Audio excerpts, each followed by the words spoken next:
Hello friends, welcome to our channel Vidyarthi Gyan. आज हम BFM में से मॉड्यूल ए का चैप्टर नंबर 10 का पार्ट 1 देखने वाले हैं, टेक्नोलॉजी इन इंटरनेशनल बैंकिंग। ये जो चैप्टर नंबर 10 है आपका बीएफएम के मॉड्यूल ए का लास्ट चैप्टर है। उसके बाद ये मॉड्यूल पूरी तरह से कंप्लीट हो जाएगा आपका। तो चलिए देखते हैं आगे कि ये पूरे चैप्टर में हमें क्या क्या पढ़ना है। तो फर्स्ट टॉपिक आपका होगा digitisation evolutions of technology in international banking, benefits and limitations of technology in international banking, digital platform in international banking, fintech and evolutions of fintech in international banking, sample process flow of international trade transactions using blockchain technology। तो ये सारी चीजों का discussion यहाँ पे होगा इस chapter में, पूरे चैप्टर्स में। देखिए फर्स्ट टॉपिक आपका है डिजिटाइजेशंस इन इंटरनेशनल बैंकिंग। डिजिटाइजेशंस मींस यहाँ पे डिजिटाइजेशन एक ही चीज है। इंटरनेशनल बैंकिंग माने पूरे बैंकिंग सेक्टर्स की यहाँ पे बात होगी। तो यहाँ पे हम देखने वाले हैं कि किस प्रकार से डिजिटलाइजेशन जो होता है वो बैंकिंग सेक्टर को बेनिफिट पहुंचाया है, उसके लिमिटेशंस क्या क्या है, किस प्रकार से उसका एवोल्यूशन रहा है। ये सारी चीजों का डिस्कशन यहाँ पे हम लोग करेंगे फ्रेंड्स, ठीक है। देखिए इन द बैंकिंग इंडस्ट्री, पूरे बैंकिंग इंडस्ट्री की बात करें specially with the regard to international banking, यहाँ लेकिन बैंकिंग इंडस्ट्री तो बात हो रही है, लेकिन स्पेशली यहाँ इंटरनेशनल बैंकिंग की यदि हम लोग बात करें तो technologies are revolutionising the profile of banking industry and tearing the barrier to entry and opening doors for new financial service provider. क्या है कि जो टेक्नोलॉजी का यूज बैंकिंग सेक्टर में किया जा रहा है, इससे क्या है कि एक रिवॉल्यूशन बैंकिंग सेक्टर्स में एक रिवॉल्यूशन आया है, ठीक है। रिवॉल्यूशंस क्या होता है कि किसी भी क्षेत्र में किसी भी चीज को बहुत ज्यादा बढ़ावा मिलना, जैसे आपका श्वेत क्रांति की बात करें, नीली क्रांति, पीली क्रांति, ये सारी चीजें क्या है, ये आपका उस क्षेत्र में बढ़ावा बहुत ज्यादा मिला है, बहुत ग्रोथ देखने को मिला है, ठीक है। तो उसी तरह से कह रहा है कि जब टेक्नोलॉजी को यूज किया गया बैंकिंग सेक्टर में, तो उस केस में रिवॉल्यूशन जो है सो बहुत ज्यादा बैंकिंग सेक्टर में आया, बहुत ज्यादा बढ़ावा मिला है बैंकिंग सेक्टर को, ठीक है। वही क्या हुआ है कि टेक्नोलॉजी को यूज करने के साथ क्या हुआ है कि जो बैरियर है ना, बैरियर क्या था कि जो दूसरे फाइनेंशियल सेक्टर है, फाइनेंशियल सर्विस प्रोवाइडर है, वो भी आसानी से बैंकिंग सेक्टर्स में आ सकते हैं। बैंकिंग सेक्टर्स का जो प्रोफाइल है उस चीज को वो भी मतलब वो भी स्टैब्लिश कर सकते हैं, ठीक है। एक तरह से कहें तो ये कंपटीशन जो है सो क्रिएट हुआ है बैंकों के बीच में।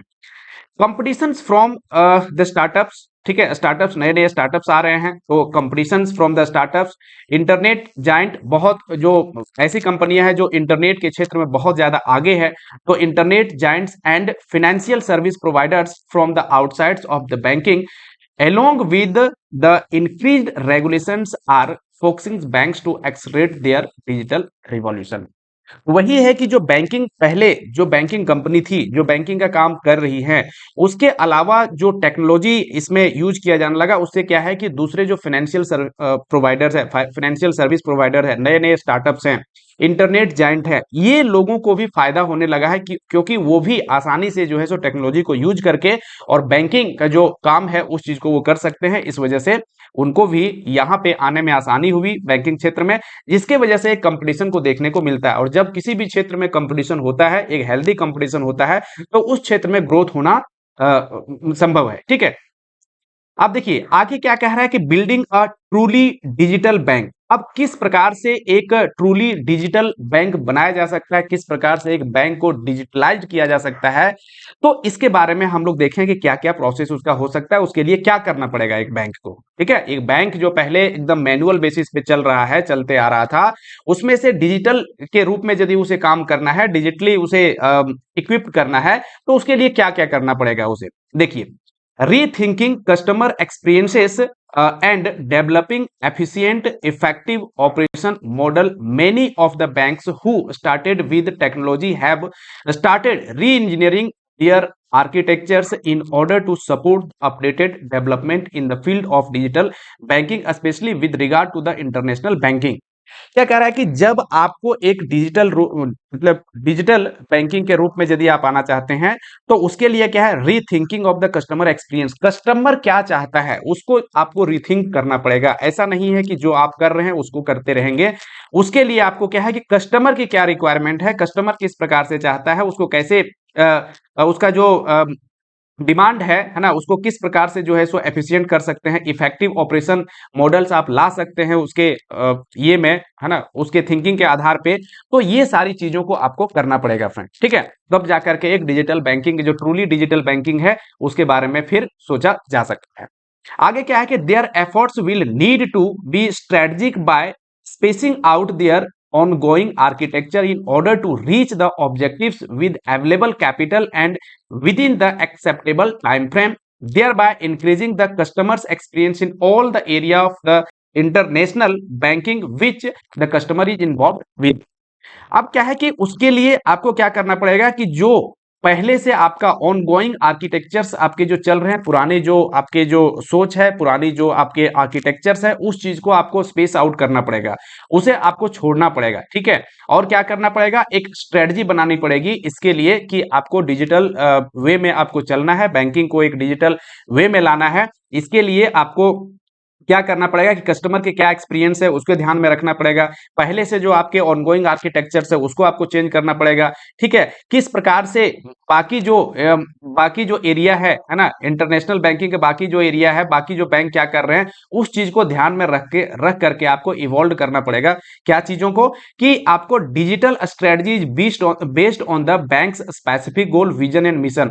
आपके लिए एक गोल तैयार करना पड़ेगा, आपके विजन होना चाहिए, मिशन होना चाहिए कि कहां पे हमें पहुंचना है ना, कितना हमें डिजिटलाइज करना है चीजों को, कहां तक कौन कौन से नए नए प्रोडक्ट लाने हैं। ये सारे के लिए आपको एक स्पेसिफिक गोल आपको सेट करना पड़ेगा, आपके विजन क्लियर होने चाहिए, आपके मिशन क्लियर होने चाहिए, ठीक है।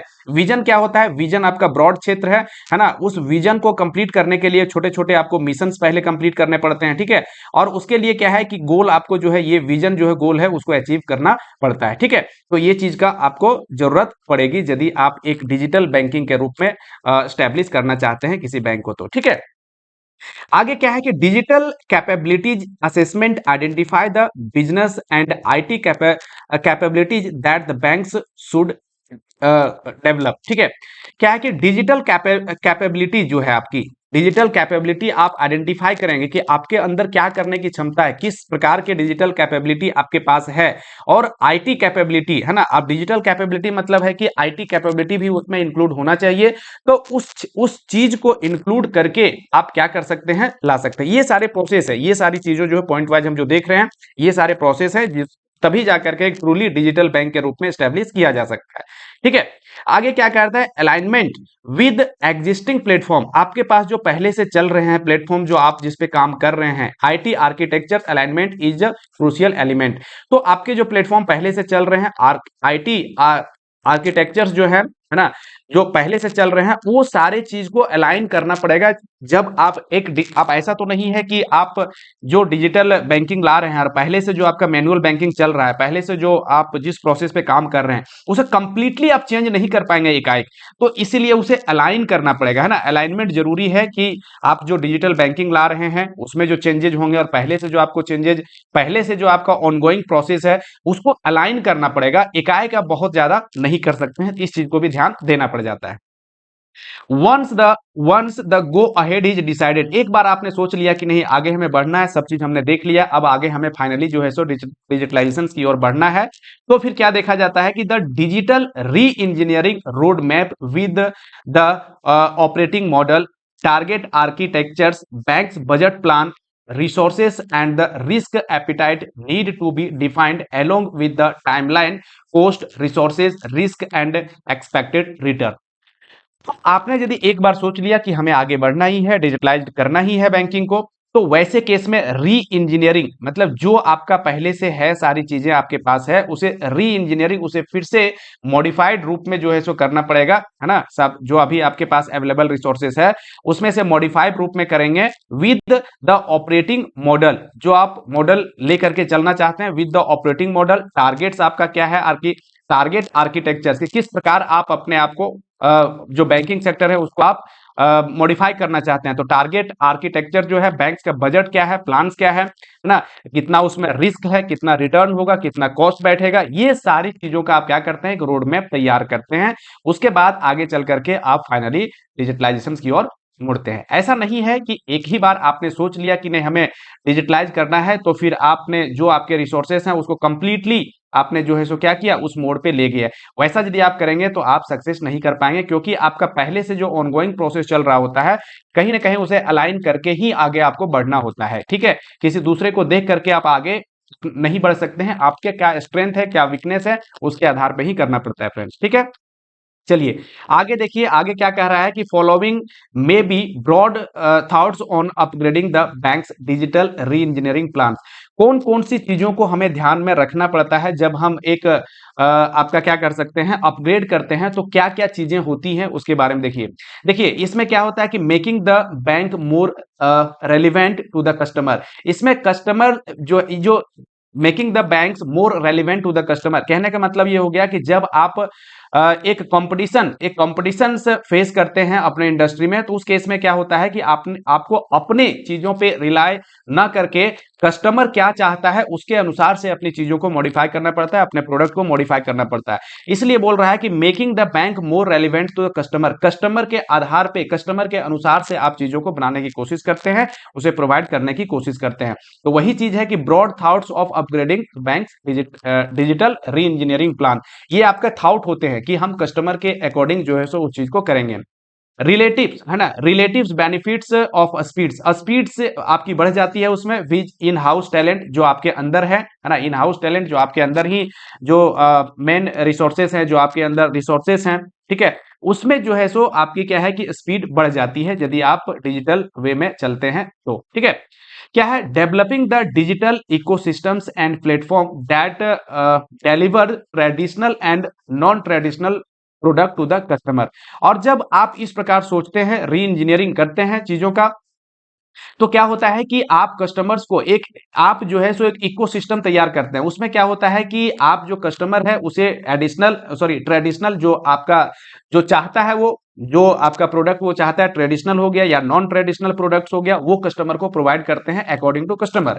ठीक है, organisation's readiness to reassign retraining and if needed be recruiting additional resources. और उसके लिए क्या करते हैं, रीअसाइन करते हैं, जो पहले आपने असाइन किया हुआ है चीजों को, वर्क को असाइन किया गया उसे रीअसाइन करते हैं कि हाँ क्या क्या हमें आगे करना है, किस प्रकार से करना है। रीट्रेनिंग, फिर से उसे ट्रेनिंग देते हैं जब आप डिजिटलाइज्ड मोड में चलते हैं तो। ठीक है, जब री इंजीनियरिंग करते हैं अपने प्लान को, तो फिर क्या करते हैं, उसको ट्रेनिंग भी देते हैं। यदि जरूरत पड़े तो स्टाफ्स का रिक्रूटमेंट भी आप करते हैं, है ना। ये सब प्रोसेस क्या है कि जब आप डिजिटल एक ट्रूली डिजिटल बैंक की ओर बढ़ते हैं, तो ये सारी चीजों को आपको मॉडिफिकेशन करना पड़ता है। Becoming proactive and agile to customers responses and market request. और ऐसा फिर यदि होता है तो क्या होता है कि प्रोएक्टिव मीन्स जो है सो कस्टमर को क्या चाहिए वो पहले से ही आपको पता होता है। प्रोएक्टिव एंड एजाइल, तुरंत जो है सो कस्टमर को आप रिस्पॉन्स करते हैं। तो ये सारी चीजें की बेनिफिट होती है, ये सारी चीजें यहाँ पे आपको करना पड़ता है। Self assessments and driving team work to react to the changing market conditions and monitoring the progress at regular interval. और इसमें क्या है, सेल्फ असेसमेंट भी आप कर पाते हैं जब आप डिजिटल रूप में चलते हैं। तो क्या है कि सेल्फ असेसमेंट करना आसान हो जाता है आपके लिए। आप सेल्फ असेस करते हैं कैसे कि आपके कंपटीशन क्या है, बाकी जो कंपटीटर्स हैं वो किस प्रकार काम कर रहे हैं, तो आप अपने आप को सेल्फ असेस कर पाते हैं। ठीक है, और उसके वजह से अपने टीम को ड्राइव कर पाते हैं, और जो आपको डिजायर्ड जो मिशन है, विजन है, गोल है, उस चीज को आप प्राप्त करते हैं। रेगुलर इंटरवल पे अपना असेसमेंट आप करते रहते हैं, मॉनिटरिंग उसका करते रहते हैं। ठीक है, तो ये सारी चीजों को आपने क्या समझा कि ये सारी चीजें जो है, ये सारे प्रोसेस हैं जो कि एक डिजिटल, जब डिजिटल की ओर बढ़ते हैं तो ये सारी चीजों की जरूरत भी पड़ती है, और ये सारी चीजें आपको प्रोवाइड करना भी पड़ता है कस्टमर को जब आप डिजिटल वे में चलते हैं तो। ठीक है, देखिए अब जो हम लोग पढ़ रहे हैं क्या है कि evolutions of technology in international banking, कि किस प्रकार से टेक्नोलॉजी का इवोल्यूशंस हुआ है, इसके बारे में हम लोग देखते हैं। लेकिन यहाँ जो मेनली हम देख रहे हैं, ये आपका इंडियन बैंकिंग जो है उसके पर्सपेक्टिव में देखेंगे। Technology has transformed the entire banking landscape in last 5 decades and following the brief take away on the stage in the evolution of banking technology in India. ठीक है, यहाँ पे इंडिया के बारे में हम लोग देख रहे हैं कि यहाँ पे किस प्रकार से जो टेक्नोलॉजी है वो एडॉप्ट किया गया है बैंकिंग इंडस्ट्री में। प्री नेशनलाइजेशन की बात करें, प्री नेशनलाइजेशन पीरियड क्या होता है? 1969 से पहले के जो पीरियड है वो प्री नेशनलाइजेशन पीरियड बोला जाता है। उसके बाद के जो पीरियड है वो पोस्ट नेशनलाइजेशन पीरियड बोला जाता है। ठीक है, क्योंकि नेशनलाइजेशन जो है आपका मोस्ट ऑफ द बैंक का जो है सो 1969 में ही हुआ था। इससे उससे पहले के जो पीरियड है वो प्री नेशनलाइजेशन पीरियड है। तो वही कह रहा है कि most of banking activity we manual in view of the fact that the country's population was illiterate. क्योंकि देखिए आप डिजिटलाइज कर पाएंगे, कर कब कर पाएंगे चीजों को? आप जैसे कि आप आपके पास मोबाइल है। अब ये मोबाइल फोन जो है, ये मोबाइल फोन आपका यदि ओटीपी जाता है, आपको पता ही नहीं है कि ओटीपी आया है, आपको पता ही नहीं है कि मोबाइल चलाना कैसे है, तो फिर कैसे चीजों को डिजिटलाइज कैसे किया जाएगा? तो इसी वजह से ये जो मोस्ट ऑफ द पॉपुलेशन जो कंट्री के थे वो क्या इलिटरेट थे। तो इसी वजह से प्री नेशनलाइजेशन पीरियड की बात करें तो उस समय यहाँ पे चीजों जो है, जो बैंकिंग इंडस्ट्री है वहां पे मैनुअल में काम हुआ करता था। ठीक है, to take advantage of the increased saving habits and also to need the borrowing funds for the economic development, the customers increased their visit to banks branches for utilizing the manual services provided by the by then banks. और धीरे धीरे क्या हुआ कि customer जो थे, है ना, जो आपके पब्लिक है उसके पास सेविंग थोड़ा सा बढ़ने मतलब बढ़ना शुरू हुआ। उसके बाद उसे फिर लोन की जरूरत भी पड़ने लगी। तो इस केस में कस्टमर जो है सो मूव करने लगा किधर? बैंक की तरफ, जो मैनुअल बैंकिंग के रूप में उस समय चलता था। धीरे धीरे बैंक की ओर वो मूव करने लगा, क्योंकि पहले जो है सो मतलब बैंक को लोग बहुत ज्यादा मतलब जो बहुत थोड़ा सा एडवांस थे, थोड़ा सा वो कम से कम बैंकिंग के और मुड़ते थे। लेकिन बाकी जो है सो लोगों के पास ना पैसे थे, ना ही उसे काम करने का तरीका पता था, ना ही लोन लेने की जरूरत पड़ रही थी। तो इसी वजह से वो क्या है, मतलब यहाँ पे हम एक मतलब मास पॉपुलेशन की बात कर रहे हैं। यहाँ पे कुछ कम पॉपुलेशन की बात नहीं, मास पॉपुलेशन के साथ ये स्थिति थी, जिसके वजह से वो बैंकिंग क्षेत्र से बहुत कम ही जुड़े हुए थे। लेकिन धीरे धीरे जब सेविंग का हैबिट्स उसे बढ़ने लगा, फिर बोरोविंग्स की जरूरत पड़ने लगी, लोन्स की जरूरत पड़ने लगी, तो धीरे धीरे बैंक की ओर मूव करने लगा, जो कि मैनुअल बैंकिंग हुआ करता था। ठीक है, आगे क्या है कि to take advantage of increased saving habits and also the need of economic development of the country and reaching the banking services to the nook and corners of the country, the governments under the nationalizations of banks act nationalized 14 banks into the government banks in 1969। तो जब government ने भी देखा कि ऐसी स्थिति हो रही है कि लोग जो है सो बैंक की ओर मूव कर रहे हैं, लोगों के पास सेविंग भी है ना, उसे और इकोनॉमी को बढ़ाने के लिए, इकोनॉमी के ग्रोथ के लिए ये चीजें जरूरी है कि लोगों को बैंकिंग सेक्टर से जोड़ा जाए, तभी जाके संभव है। तो इसके लिए और जो कुछ मतलब जो प्राइवेट क्षेत्र में जो बैंक चल रहे थे, तो वो बहुत ज्यादा मतलब कस्टमर के बारे में तो नहीं सोच, कस्टमर के बारे में कहने का मतलब है कि वैसी जगह नहीं सोच सकते थे जहां उसको ज्यादा प्रॉफिट ना हो। तो वैसे केस में गवर्नमेंट को लगा कि नहीं, बैंकों को नेशनलाइज करना चाहिए, तभी जा करके हम लोगों तक पहुंच सकते हैं। ठीक है, उसको फैसिलिटी दे सकते हैं, समझ में आ रहा है? तभी आपको ओवरऑल जो है सो इकोनॉमिक ग्रोथ हो सकता है। तो इसी वजह से 14 बैंक का नेशनलाइज किया गया 1969 में। बात समझ में आ गई? अब क्या होता है कि 1969 ऑनवर्ड्स, इसके बाद क्या होता है, पोस्ट नेशनलाइजेशन का पीरियड कहा जाता है। Post nationalisation period most of banking activities were centred around the investments of surplus saving available with the population. और फिर क्या है कि आफ्टर नेशनलाइजेशन जो बैंक है लोगों तक पहुंच रहे हैं, और पहुंचने के बाद उसकी जो सेविंग है उसे वो कैटर कर रहे हैं, और उसे मतलब हर तरह से फैसिलिटी जो है सो पब्लिक को दिया जाने लगा। ठीक है, the country saw rapid progress through the nationalised banks and by 1980 the banking sector witnessed tremendous growth and appetite towards saving by the populations who had surplus money and borrowing by the community who had shortage of funds for their business increase. ठीक है, तो वैसे लोग जिसके पास saving था, surplus था, वो bank में जमा भी कर रहे थे। लोगों को महसूस होगा कि हमें कुछ करना चाहिए, तो उसके वजह से शॉर्टेज ऑफ फंड्स के लिए वो फिर बैंक के पास लोन लेने के लिए पहुंचते थे। तो ये सारी एक्टिविटी जो है सो 1980 तक यहाँ पे मतलब चल रहा है। ये तो अभी भी चलता है ना, जिसके पास जरूरत है वो लोन भी लेते हैं, जिसके पास ज्यादा सरप्लस है वो जमा भी करते हैं। तो 1980 started the second phase of nationalization wherein the additional 6 banks were brought into the fold of the government ownership and technology in the banking started during this period। और इस केस में क्या हुआ कि जब बैंकिंग सेक्टर्स ग्रोथ करने लगा तो उस केस में 1980 का जो है सेकेंड फेज ऑफ नेशनलाइजेशन जो माना जाता है, क्योंकि यहां भी बैंकों का 6 बैंकों का जो है सो नेशनलाइज्ड किया गया था। और यहां से ही टेक्नोलॉजी का जो है टेक्नोलॉजी का एडॉप्शन जो है यहीं से आपको माना जाता है, 1980 से माना जाता है बैंकों में टेक्नोलॉजी का एडॉप्शन हुआ है, इंडियन बैंक की बात करें तो। ठीक है, समझ में आ रहा है। ALPM advanced ledger postings machines in 1980 got converted into the date data entry machines and introductions of the computer in bank. और उसके बाद आपका जो एडवांस्ड लेजर पोस्टिंग मशीन्स है, कहने का मतलब है पहले जो मैनुअल किया जा रहा था उसको धीरे धीरे अपना कंप्यूटराइज वे में शिफ्ट होने लगा। और फाइनली जो है सो 1980 का जो दौर है इसे माना गया कि ये आपका स्टार्टिंग फेज था टेक्नोलॉजी को एडॉप्शन करने का। ठीक है, तो ये ध्यान रखिए, क्वेश्चन यहाँ पूछ सकता है। To take advantage of internet banking 1990 witnessed banks taking strides into internet banking, ATM, credit cards and debit cards. Slowly the activity turned to on the online banking and digital banking।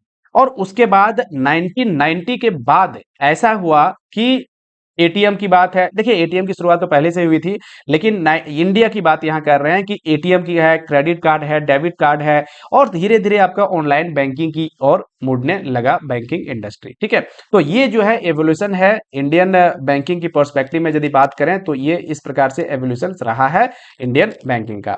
ठीक है, बात समझ आ रही है।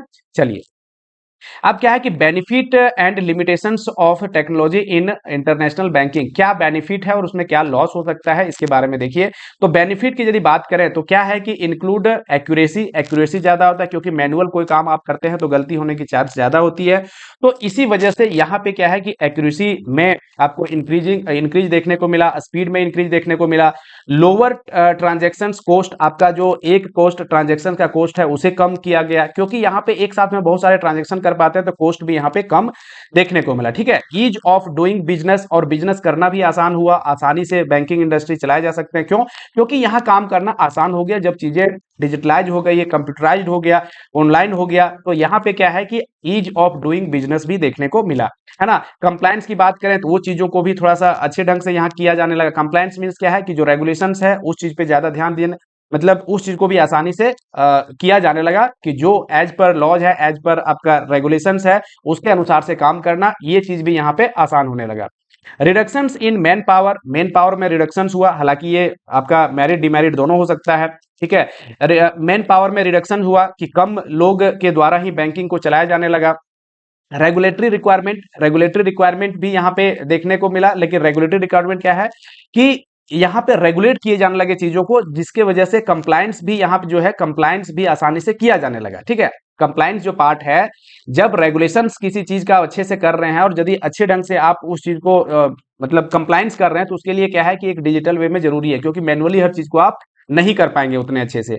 Management information systems, continuity in business etcetera. ठीक है, तो इस तरह से क्या है कि चीजों को मैनेज भी किया जाने लगा अच्छे ढंग से, है ना। इसका इंफॉर्मेशन भी उसको जब ऑनलाइन वे में सारा प्राप्त होने लगा तो उसको मैनेजमेंट में भी इफेक्टिव मैनेजमेंट भी देखने को मिला। समझ में आ रहा है। और इस तरह से बिजनेस की जो कंटिन्यूटी है वो आपका लॉन्ग रन तक चलता रहता है। ठीक है, तो ये बेनिफिट होता है जब डिजिटलाइज किया जाता है चीजों को, और बैंकिंग इंडस्ट्री की बात करें तो ये सारे फायदे हैं।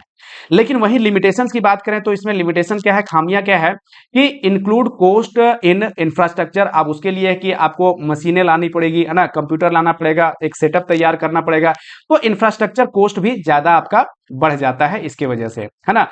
टेक्निकल ग्लिट्स भी है। ठीक है, टेक्निकल ग्लिट्स भी है। टेक्निकल मतलब आपको सीखना पड़ेगा कंप्यूटर कैसे चलाया जाता है, ऑनलाइन चीजें कैसे होती है, ये सारी चीज सीखनी पड़ेगी आपको। तो creating the awareness amongst the customer because of the wide spread reach, putting in control limit for withdrawals and deposits may pose inconvenience to the customers. अब यहाँ पे कस्टमर को भी आपको अवेयर करना पड़ेगा कि किस प्रकार से वो आप एक्सेप्ट करेंगे कस्टमर को, तो उसे भी आपको एजुकेट करना पड़ जाता है। Customer service gets affected at the times, है ना, कस्टमर सर्विस आपको कभी कभी अफेक्ट भी होता है। मान लीजिए सर्वर नहीं है, काम नहीं कर रहा है सिस्टम, तो कस्टमर सर्विस भी अफेक्ट होता है। ठीक है, उसके बाद क्या है कि सिक्योरिटी इशू भी है। सिक्योरिटी इशू है, आपका हैक किया जा सकता है सिस्टम को, तो ये सारे सिक्योरिटी इश्यूज भी है। साइबर क्राइम है is on the increase and added to this is the frauds by external sources. ठीक है, तो यहाँ पे क्या देखने को मिला कि बेनिफिट है, उसके साथ साथ आपका लिमिटेशंस भी है, उसके डिमेरिट्स भी हैं। लेकिन ओवरऑल यदि बात करें तो लिमिटेशन जो है उसे ओवरकम किया जा सकता है, कम किया जा सकता है, मिटिगेट किया जा सकता है। तो उसके बाद देखा जाए कि बेनिफिट बहुत ज्यादा आपको है यदि हम दोनों को कंपेयर करें तो। ठीक है, तो इसी वजह से फ्रेंड्स ये जो आपका लिमिटेशंस है और लिमिटेशन और बेनिफिट है, इससे क्वेश्चन पूछा जा सकता है कि क्या लिमिटेशन है क्या और बेनिफिट्स है, तो इसके बारे में आप आसानी से क्वेश्चन का आंसर दे सकते हैं। आगे हम लोग बात करते हैं, आगे आपका है कि डिजिटल प्लेटफॉर्म, डिजिटल एक second, digital platforms in the international banking. कौन कौन से प्लेटफॉर्म है जो डिजिटल वे में हम यूज कर रहे हैं अभी, उसके बारे में हम यहाँ पे बात करेंगे। देखिए, inward remittance online, inward remittance online. ठीक है, इनवर्ड मीन्स क्या हो गया कि जब कंट्री से आपके जो ट्रांजेक्शन्स है वो इंडिया में जब होते हैं, दूसरे कंट्री से जब इंडिया के लिए ट्रांजेक्शन मूव करते हैं, तो वैसे केस में इनवर्ड रेमिटेंस बोला जाता है। उसको हम ऑनलाइन कैसे करते हैं उसके बारे में यहाँ, ये भी एक प्लेटफॉर्म है जो डिजिटल बैंकिंग के वजह से हम कर पाते हैं। ठीक है, देखिए, using the internet person entity may remit funds from any country, किसी भी कंट्री से इंडिया में भेज सकता है, लेकिन यहां देखा जाता है कि FATF कंप्लायंट कंट्री ही होना चाहिए।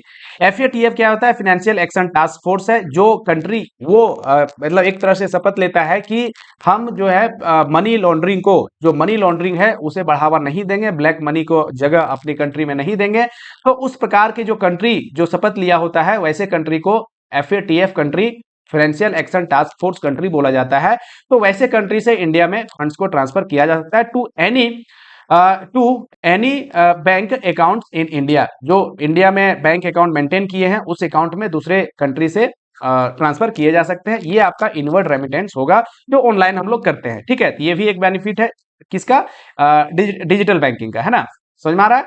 अब इसमें बेनिफिट क्या होता है? जो ऑनलाइन रेमिटेंस होता है उसमें क्या बेनिफिट है इनवर्ड रेमिटेंस के लिए?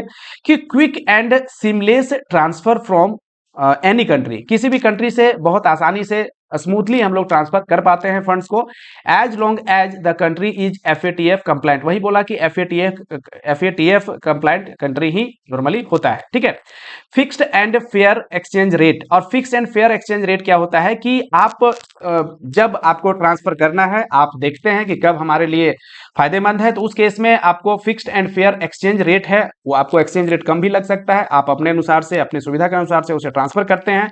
ठीक है, 24/7 कस्टमर सपोर्ट्स आपको मिलता है। ऑनलाइन यदि है तो आपको क्या है, आप खुद ही कर रहे हैं तो आपको क्या है 24/7 कभी भी कर सकते हैं। लेकिन वही यदि आपको मैनुअल करना होता है तो जो बैंकिंग का टाइमिंग है, जब आप दूसरे पे आपको डिपेंड होना पड़ता है ना, तो इस वजह से ये आपका 24/7 ये भी आपका एक बेनिफिट है। आगे है फ्रेंड्स कि आउटवर्ड रेमिटेंस ऑनलाइन। वही यहाँ पे इनवर्ड देखा, लेकिन जब इंडिया से बाहर आपको फंड भेजना है उस केस में आउटवर्ड रेमिटेंस वो भी ऑनलाइन आप करेंगे, ये भी आपके लिए फायदा हो जाता है ना, डिजिटल बैंकिंग का।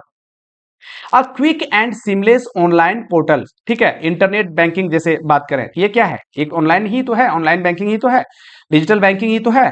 For outward remittance may be used by resident and NRI। कोई रेसिडेंट है, बाहर पैसा ट्रांसफर करना है, कोई NRI है, बाहर पैसा ले जाना चाहता है, तो उस केस में वो आउटवर्ड रेमिटेंस का यूज करेगा। On request through an applications form and subject to banks internal guidelines. जो बैंक का इंटरनल गाइडलाइंस है, जो फेमा का गाइडलाइन है, उसके द्वारा पैसा जो बाहर ले जाना है, वो सारी चीजों को देखते हुए वो ऑनलाइन मोड में उस चीज को कर सकता है। ठीक है, अब देखिए इसका बेनिफिट क्या होगा कि आउटवर्ड रेमिटेंस ऑनलाइन यदि करता है तो इसका बेनिफिट क्या होगा? बेनिफिट होगा कि फास्ट किया जा सकता है, easy and convenient way of outward remittance, secure facilities facility for transfer of the money in permissible currency, कोई भी परमिसिबल करेंसी जिसमें आपको ट्रांसफर करना है, ठीक है, तो उसमें आप आसानी से जो है सो फास्ट वे में कर सकते हैं वाया इंटरनेट बैंकिंग, ठीक है, जो आपका ऑनलाइन बैंकिंग है, डिजिटल बैंकिंग का ही रूप है।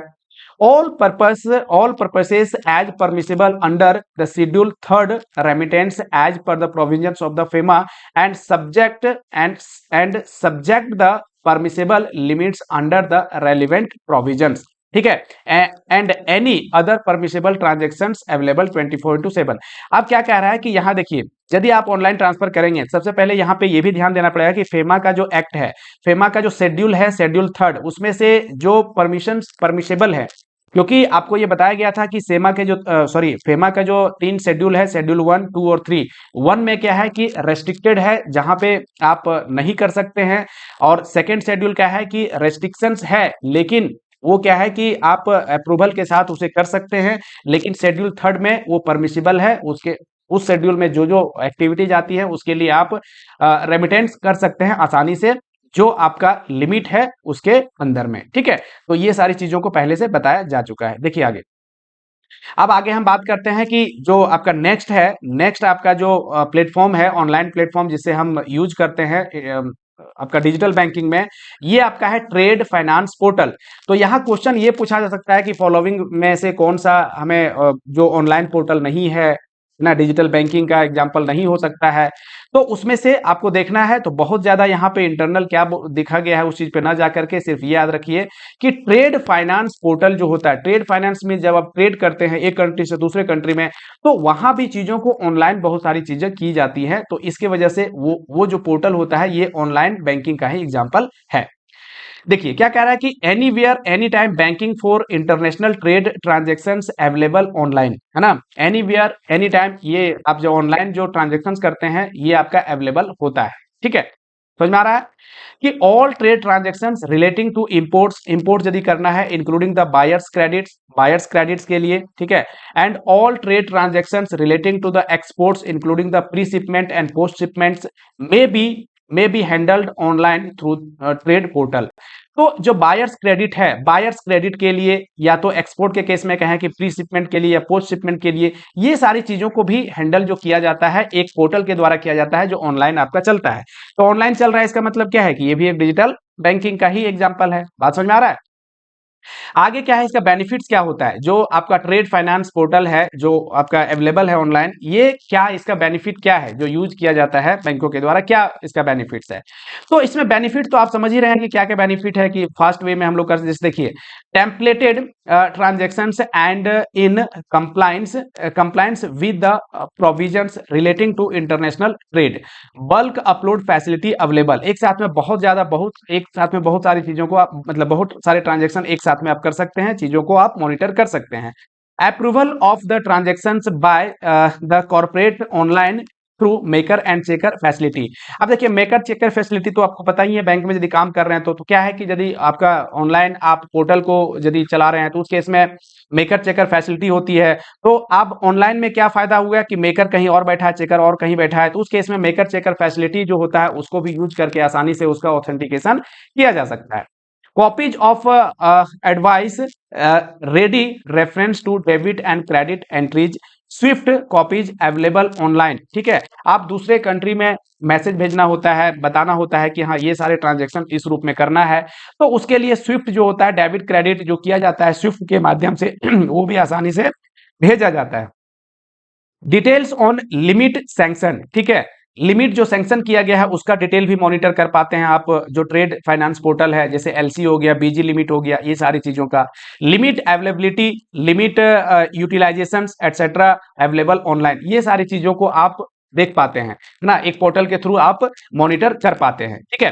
रोल बेस्ड डैशबोर्ड जो होता है, overview of opening actionable limit, कि जो पेंडिंग एक्शनेबल लिमिट, कि कुछ कुछ पेंडिंग है, जैसे कि आप यदि ट्रेड फाइनेंस की ही बात करते हैं तो जो एक्सपोर्टर्स हैं चाहे इंपोर्टर्स हैं तो उसके जो बिल्स होते हैं वो पेंडिंग कितने दिनों तक है, तो उसके लिए भी आप मॉनिटर कर पाते हैं जब एक पोर्टल के थ्रू आप काम करते हैं जो ऑनलाइन काम करते हैं। तो ठीक है, जैसे आपका हो गया कि आईडीपीएमएस इंपोर्ट के केस में जो होता है, और ईडीपीएमएस एक्सपोर्ट के लिए जो मॉनिटर किया जाता है चीजों ट्रांजेक्शन का। ठीक है, forward contract confirmation. Forward contract confirmation क्या है कि आप फॉरवर्ड कॉन्ट्रैक्ट में एंटर करते हैं तो उसके लिए कंफर्मेशन भी आसानी से क्या कर पाते हैं, ऑनलाइन के थ्रू आप प्लेस कर पाते हैं अपने ऑर्डर को। ठीक है, available for different users categories, और अलग अलग जो रिक्वायरमेंट है अलग अलग लोगों का उसके आधार पे वो अवेलेबल होता है। बात समझ में आ गई? तो शॉर्ट में क्या आप समझिए कि ट्रेड फाइनेंस पोर्टल जो होता है, चाहे इंपोर्टर्स की बात करें चाहे एक्सपोर्टर्स की बात करें, बहुत सारी चीजों को यहाँ पे इस पोर्टल के माध्यम से, जैसे आईडीपीएमएस हो गया, ईडीपीएमएस हो गया, तो ये सारी चीजों को आप मॉनिटर कर पाते हैं, तो अच्छे ढंग से चीजों को रेगुलेट कर पाते हैं। ये एक ऑनलाइन मोड में होता है, ये भी आपका एक online.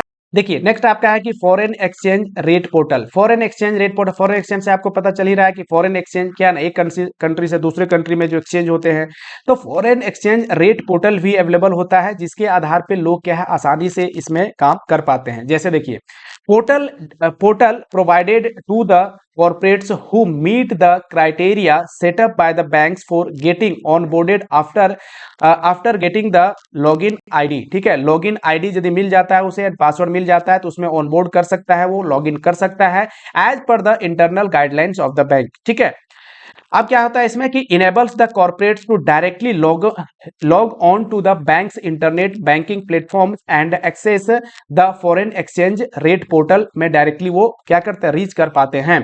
corporates allowed corporates allowed to access the dealing room on a real time basis for booking their foreign exchange requirement including the cash term spot and forward contracts।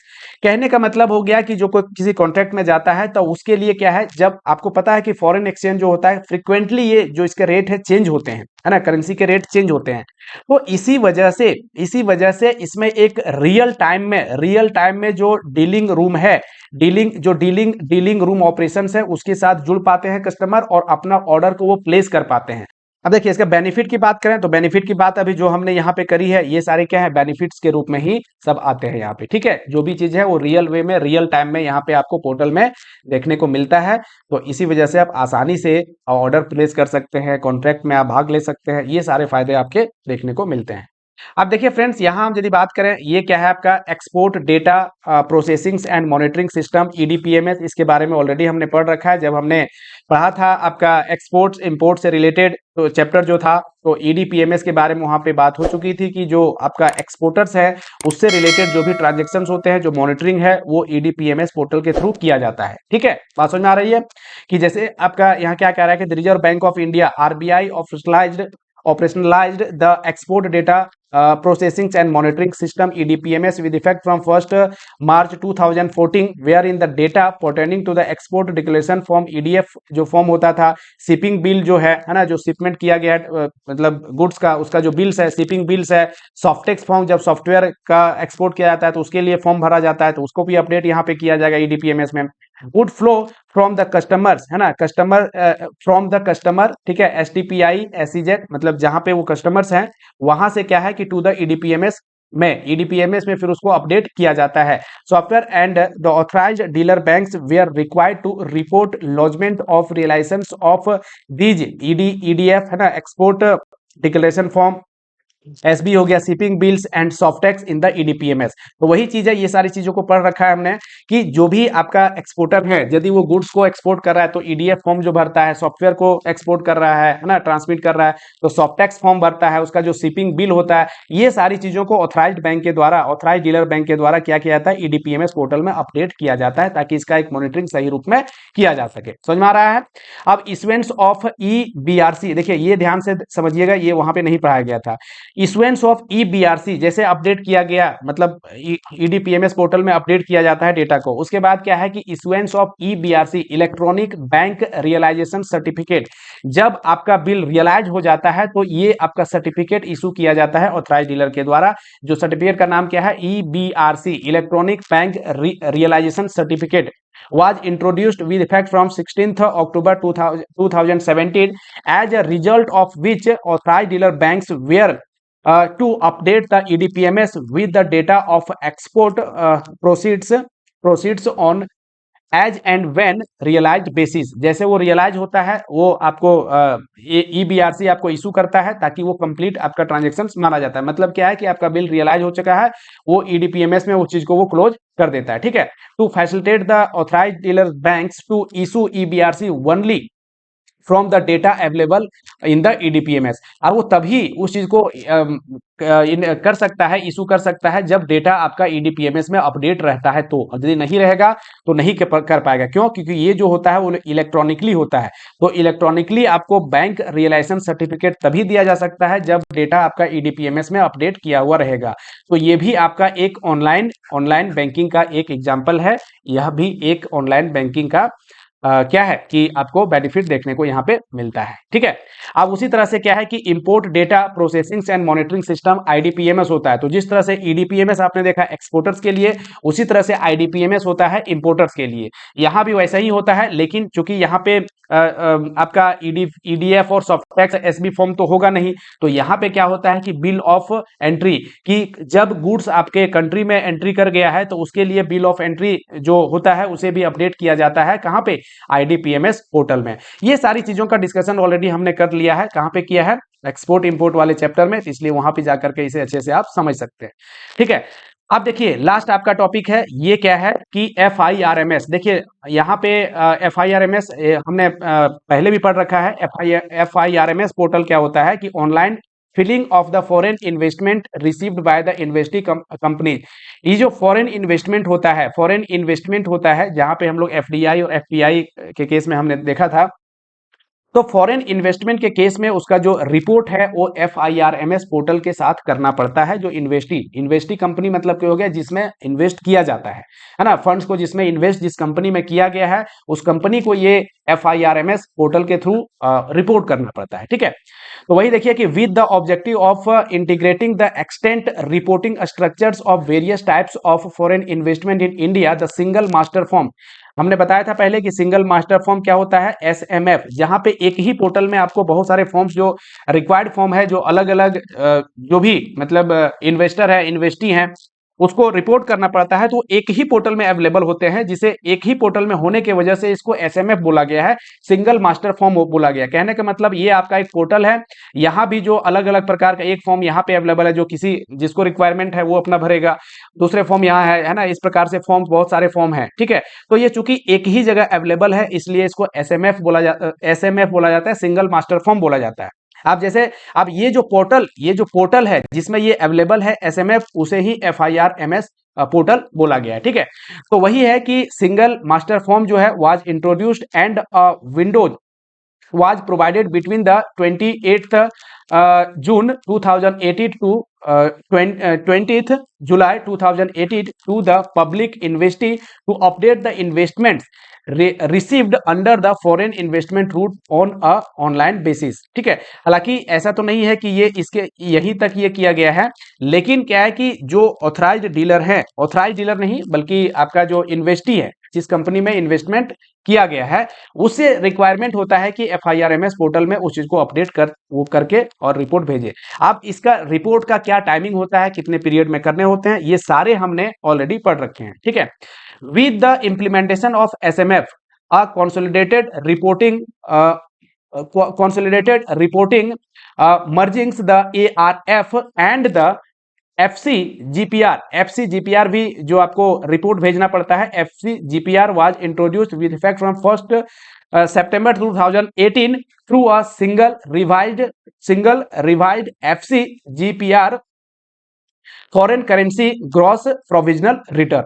ठीक है, ये क्या चीज है कि SMF में ही SMF ही मतलब एक वही सिंगल मास्टर फॉर्म जो आपका है, जो FIRMS पोर्टल में अवेलेबल होता है, वहां पे आपको FCGPR फॉर्म भी, मतलब मैंने बताया ना कि और भी बहुत सारे और भी फॉर्म्स होते हैं जो आपको अवेलेबल होते हैं FIRMS पोर्टल में। तो जो रिक्वायरमेंट है इन्वेस्टर कंपनी को या इन्वेस्टी कंपनी को, तो उसके जो टाइम फ्रेम होते हैं उसके आधार पर उसे रिपोर्ट करना पड़ता है। ठीक है, तो ये आपने देख लिया। तो इस तरह से आपका ये जो फर्स्ट पार्ट है कंप्लीट होता है। नेक्स्ट पार्ट हम लोग देखेंगे, आपके इसके नेक्स्ट 2 वीडियो और आएंगे, उसके बाद ये चैप्टर आपका कंप्लीट हो जाएगा। ठीक है, तो नेक्स्ट पार्ट के लिए आप इंतजार करिए, और यदि आपने अभी तक चैनल को सब्सक्राइब नहीं किया है तो सब्सक्राइब कर लीजिए, बेल आइकन को हिट करिए ताकि जो नेक्स्ट पार्ट आएगा उसका नोटिफिकेशन आपको सबसे पहले मिल पाएगा। तो मिलते हैं नेक्स्ट के वीडियो में। Thank you.